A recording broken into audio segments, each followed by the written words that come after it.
Shiba, ഏവിയോസിലെ ഏതൊക്കെ ഘടകങ്ങളാണ് എനിക്ക് ജോലി കിട്ടാൻ സഹായിച്ചത്? നമ്മളിപ്പം ലാംഗ്വേജ് ഇംപ്രൂവ് ചെയ്യണം എന്നുള്ളൊരു തോന്നൽ നമുക്ക് വരും.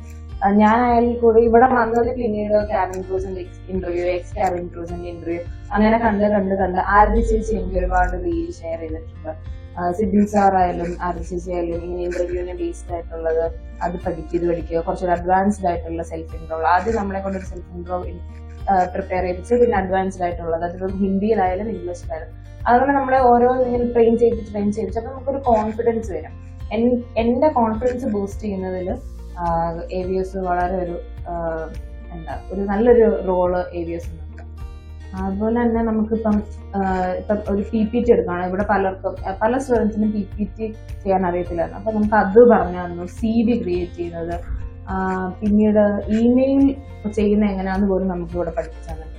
What would you like to say to students who are planning to join AVS? Under graduates ആയാലും ഗ്രാജുവേറ്റ്സ് ആയാലും അത് നമുക്ക് എല്ലാവരും ഒരുപോലെ നമുക്കൊരു എക്സ്പോഷർ വളരെ നന്നായിട്ട്. ഇപ്പൊ ഞാൻ വന്നിട്ട് 2 IB തന്നെ എനിക്ക് കിട്ടി. അപ്പൊ നമുക്കൊരു അക്കാഡമിക് എക്സ്പോഷർ എന്ന് പറയുമ്പോൾ ക്ലാസ്സിലിരുന്ന് മാത്രമല്ല, നമ്മൾ റിയൽ ലൈഫ് എൻവറോൺമെന്റിലൂടെ നമ്മൾ AVS നമ്മളെ എക്സ്പീരിയൻസ് ചെയ്യിപ്പിക്കുന്നുണ്ട്.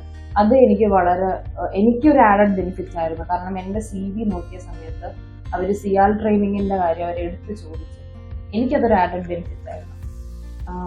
അത് AVSന്ന് എടുക്കുന്ന ഫാക്കൽറ്റീസ് എടുക്കുന്ന ഒരു എഫേർട്ടാണ്. അപ്പം ഇവിടെ ജോയിൻ ചെയ്യുന്ന സ്റ്റുഡൻസിന് അത് ഒരു ഓപ്പർച്യൂണിറ്റി ആണ്. എല്ലാ ഫീൽഡിലോടെ, അതിപ്പോൾ ഹോസ്പിറ്റാലിറ്റി ആയാലും ലോജിസ്റ്റിക്സ് ആയാലും ഹെൽത്ത് കെയർ ആയാലും ഏവിയേഷൻ ആയാലും ഗ്രൗണ്ട് സ്റ്റാഫ് എല്ലാ മേഖലയും എക്സ്പോഷർ ചെയ്യാൻ പറ്റും എന്നുള്ളത്